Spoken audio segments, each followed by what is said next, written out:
bado tuko duniani, hatukatai, lakini mawazo yetu sio ya kidunia, mipango yetu sio ya kidunia. Hatuishi hapa, sisi wenyeji wetu ni mbinguni na tunayatafuta yaliyo juu.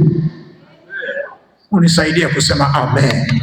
Nakimbia hatua ya 5. Wote duniani linaloitwa kusanyiko takatifu, isipokuwa ni kusanyiko la watu waliookoka wanapokutana kanisani. Hata kikao cha ukoo wenu mkikusanyika sio kusanyiko takatifu. Hata kwenye chama uliloingia unalithamini kuliko chama cha waliookoka, ndiko unakwenda huko kwenye hisa ni pa kwanza kuliko kanisani. Lile sio kusanyiko takatifu. Hakuna neno la Mungu huko. Hautoki na amani, unatoka na faini, unatoka na marejesho, unatoka kusanyiko peke yake. Ambalo ninalipenda, mahali ninaenda nikiwa nimechoka, ninasikia ninatiwa nguvu. Mahali naenda nikiwa nimekata tamaa, ninasikia nimeinuliwa. Ni kanisani peke yake, wala sio mahali pengine. Kuna washauri duniani, kuna masaikolojisi huko duniani, lakini hakuna mshauri wa ajabu isipokuwa Yesu peke yake. Kama unaonielewa, unisaidie kusema amen. Unakusanyika wapi? Makusanyiko ya vikao vya kazini ni makwazo. Makusanyiko ya nini? Ni umbea. Akasema maji yakae pamoja. Kati ya hatua ya 5, kama unataka kuelekea kwenye ukamilifu, jenga tabia ya kukusanyika pamoja na watu wengine. Kama haukusanyiki kwenye ibada, kwenye kusanyiko takatifu, unanipa mashaka na maisha yako. Waebrania 10:20. Za matunda.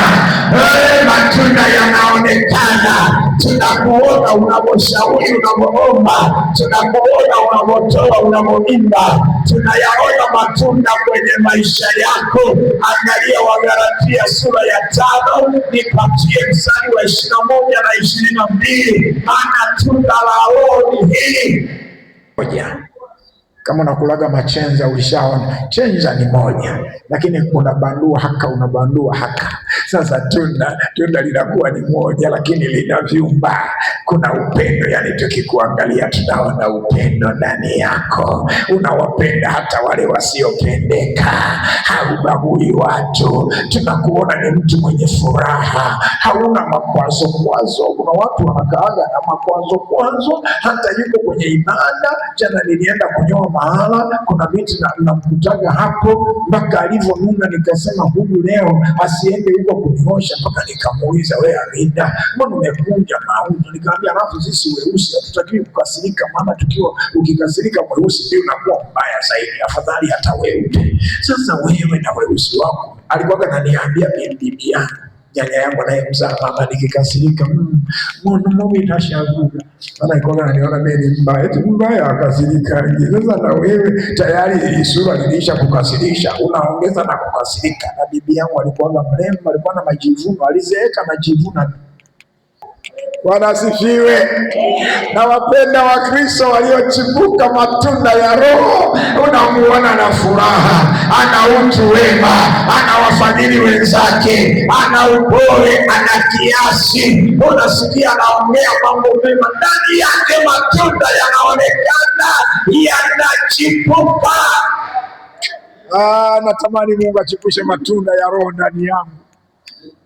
Furaha, utu wema, fadhili, upole, kiasi, uaminifu, uvumilivu.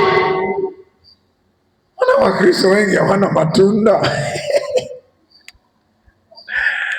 Katika Agano la Kale, mwezi huu wako hivi, wiki hii wako hivi. Nataka siku zote nitembee katika nuru na katika matunda ya Roho. Sio upendo wangu unabagua, nampenda fulani simpendi. Huo sio upendo wa kimungu. Upendo wa kimungu, tunawapenda hata wasiotupenda, tunawafurahia wasiotufurahia, tunawakaribisha wasiotukaribisha, tunawatendea wasiotutembelea, tunawaona wasio na kitu, tunawabariki wasiotubariki. Huo ndio upendo wa kimungu, na hiyo ndio tunda la Roho. Mungu wa mbingu na nchi awabariki. Muendelee hatua kwa hatua ili mzae matunda, na miaka yote na miezi yote tuwe watu ambao maisha yetu ni kielelezo. Mnisaidie kusema amina.